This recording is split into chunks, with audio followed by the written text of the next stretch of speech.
जय माता दी, जय माँ शमशान काली। मैं प्रतीक्षा आप सभी का स्वागत करती हूँ। आशा करती हूँ कि आप सभी लोग स्वस्थ होंगे। माता रानी की कृपा आप सभी पर बनी रहे। माता रानी आप सभी के धन धान्य के भंडार भरे रखे।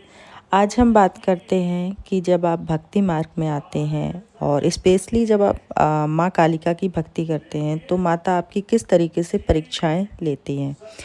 देखिए, जो व्यक्ति पूजा पाठ करता रहता है उसके लिए नॉर्मल है, लेकिन जो शुरू में स्टार्ट करता है तो उसकी लाइफ में परेशानियां आनी चालू हो जाती हैं। वो किसी भी देवी देवता की पूजा करे, परेशानियां आएंगी। ठीक है, क्यों आती हैं उसके लिए मैं अलग वीडियो बनाऊंगी। अब जब आप काली माता की पूजा करते हैं तो परीक्षाएं कुछ ज़्यादा ही होती हैं। परीक्षाएं इतनी जटिल हो जाती हैं कि जो साधक है, जो भक्त है, वो कई लोग तो परीक्षा के बीच में भक्ति छोड़ देते हैं, क्योंकि माता की भक्ति कर पाना हर किसी के बस की बात नहीं है। क्योंकि माता की जो परीक्षाएं होती हैं वो इतनी कठिन होती हैं कि लोग बर्दाश्त नहीं कर पाते, लोग हार जाते हैं। लोगों को लगता है कि अब हम नहीं सह सकते हैं और वो भक्ति मार्ग को छोड़ देते हैं, क्योंकि वो देखते हैं कि जब तक मैं भक्ति मार्ग में नहीं था तब तक लाइफ अच्छी चल रही थी, लेकिन जैसे ही मैंने भक्ति मार्ग को चुना है 1-2 महीने के बाद लाइफ में बहुत सारी दिक्कतें परेशानियां आ गई हैं। तो उनको लगता है कि ये सब भक्ति की वजह से हो रहा है, मेरी साधनाओं की वजह से हो रहा है, जो कि बिल्कुल सही भी है। जब भी आप भक्ति मार्ग में माता काली का की सेवा करेंगे आपकी लाइफ में परेशानियां आएंगी ही आएंगी। क्यों? क्योंकि माता चुनती हैं अपने भक्तों को। हम कभी भी ईश्वर को नहीं चुनते हैं कि हमें किस देवी देवता की पूजा करना है, बल्कि देवी देवता हमें चुनते हैं कि हमारे भक्त कौन हो। तो जब भी हम माता की भक्ति करते हैं, माता की साधना करते हैं, तो माता हमारी परीक्षा लेती है कि ये भक्त मेरी भक्ति के और मेरे आशीर्वाद के लायक है भी कि नहीं। तो माता आपकी परीक्षा लेती हैं। अब माता परीक्षा किस तरीके से लेती हैं वो मैं आपको बताने जा रही हूँ। हाँ, जो भी परीक्षाएं हैं माता की, तो ज़रूरी नहीं है कि सारी चीज़ें हो इंसान के साथ। किसी के साथ कुछ होगा, किसी के साथ कुछ होगा, लेकिन ये परीक्षाएं हैं। अगर ये चीज़ें आपके साथ हो रही हैं तो आप समझ जाइए कि माता आपकी परीक्षा ले रही है और माता की दृष्टि आपके ऊपर पड़ चुकी है। तो एक जो परीक्षा होती है, जब भी आप माता की भक्ति चालू करते हैं तो कुछ समय के बाद आपके परिवार में लड़ाई झगड़े बहुत बढ़ जाते हैं, लड़ाई झगड़े होने लगते हैं, पति पत्नी के बीच में मतभेद होने लगते हैं, पति पत्नी के रिश्ते ख़राब होने लगते हैं, माता पिता से रिश्ते ख़राब होने लगते हैं। और अगर आप माता काली की सेवा करते हैं तो गुस्सा तो आपको आएगा ही आएगा। ये परीक्षा नहीं है, ये स्वभाव है कि जब भी आप जिस भी देवता की पूजा करेंगे उसके गुण आप में आने लगते हैं, तो आप गुस्सा करने लगेंगे बहुत ज़्यादा। तो क्या होगा, आपके घर में कलह की स्थिति बनेगी। दूसरा, आर्थिक स्थिति आपकी खराब होने लगेगी। आपके जो पैसे के जो रास्ते हैं वो बंद होने लगेंगे। आपका बिजनेस ख़त्म होने लगेगा, कभी कभी तो ख़त्म हो जाता है। जॉब चली जाती है, जहाँ से भी इंसान का पैसा आ रहा है वो सारी चीज़ें बंद हो जाती हैं। और स्थिति कभी कभी इतनी ख़राब हो जाती है कि उसके पास घर चलाने के लिए भी पैसे नहीं होते हैं। तो आर्थिक स्थिति बहुत बहुत ज़्यादा ख़राब हो जाती है।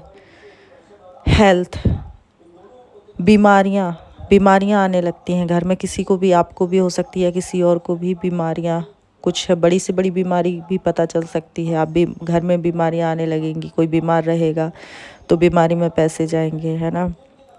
आर्थिक स्थिति ख़राब होगी, लड़ाई झगड़े होंगे, बीमारियां आएंगी, है ना।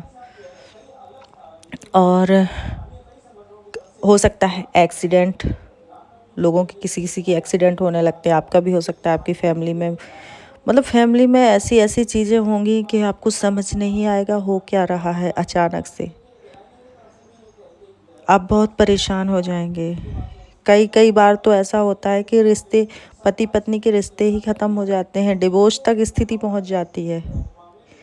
आपके जो रिश्तेदार हैं उनसे आपके रिश्ते ख़राब हो जाएंगे, वो आपको छोड़ के चले जाएंगे, आपके घर के आपको छोड़ देंगे।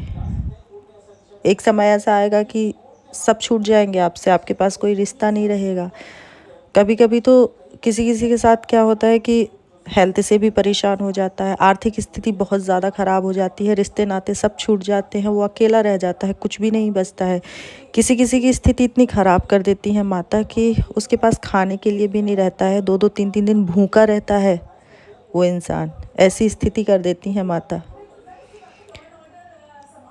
इंसान की स्थिति इतनी ख़राब कर देती हैं, हेल्थ वेल्थ और रिलेशनशिप हर तरीके से माता तोड़ देती हैं व्यक्ति को। कभी कभी व्यक्ति उम्मीद हार जाता है और वो माता से मौत मांगने लगता है, लेकिन जब ये परिस्थिति आती है कि वो माता से मौत मांगता है लेकिन किसी और के सामने नहीं झुकता है, तब माता उसकी परीक्षाएं लेना बंद करती है। और फिर जो उसकी परीक्षाएं थीं वो उसी वक्त से ख़त्म हो जाती हैं जब इंसान बिल्कुल टूट चुका होता है और वो खुद को माता के सामने सरेंडर कर देता है कि अब मैं कुछ नहीं कर सकता, बस मेरा एक ही रास्ता है, वो है मौत। जब ऐसी स्थिति पे इंसान होता है फिर माता जो है वो परीक्षाएं लेना बंद करती हैं, फिर माता का मिलता है आशीर्वाद और उस व्यक्ति को वो हर एक चीज़ प्राप्त होती है जो वो चाहता है। फिर जो रिश्ते उसको छोड़ के गए थे, तो जो उसके लिए सही रिश्ते हैं वो उसके पास वापस आ जाएंगे। पति पत्नी के बीच में रिश्ते अच्छे रहने लगेंगे। घर में जो कलह का माहौल था वो ख़त्म हो जाएगा, घर में प्रेम बढ़ने लगेगा, इनकम के सोर्सेस खुलने लगेंगे, आर्थिक स्थिति बहुत अच्छी हो जाएगी, हेल्थ में भी सुधार हो जाएगा, सारी चीज़ें फिर से बहुत अच्छी होने लगेंगी। तो आप समझ जाइए कि आपकी परीक्षा के दिन ख़त्म हुए और माता आपको आशीर्वाद माता ने दे दिया है। लेकिन ये कब होगा? परीक्षा के बाद। अगर उस परीक्षा में आपने भगवान को छोड़ दिया फिर सारी चीज़ें आपकी ख़त्म। आपने फिर माता को छोड़ दिया, माता ने फिर आपको छोड़ दिया। फिर आप उम्मीद छोड़िए माता से कि अगर आपने विपरीत परिस्थिति में माता को छोड़ा, फिर आप उम्मीद छोड़ दीजिए कि माता की श्रद्धा या माता की जो मैं भक्ति कर रहा हूँ और माता का जो आशीर्वाद है मुझे प्राप्त होगा। फिर आप उम्मीद छोड़ दीजिए। लेकिन आपने विपरीत परिस्थिति में माता को नहीं छोड़ा है तो आप देखिए माता आपको जिस स्थिति में लाकर खड़ा करेंगी, उस स्थिति में अगर आपने माता को नहीं छोड़ा है तो माता आपको उस स्थिति में लाकर खड़ा करेगी जिसकी आप कल्पना करते हैं। अगर वीडियो पसंद आई हो तो प्लीज़ वीडियो को लाइक कीजिए, चैनल को सब्सक्राइब कीजिए और वीडियो को ज़्यादा से ज़्यादा शेयर कीजिए। और कोई भी आपके प्रश्न हो तो आप हमसे कमेंट बॉक्स में कमेंट करके पूछ सकते हैं। अपना ख्याल रखिए, मिलते हैं अगली वीडियो में। जय माता दी।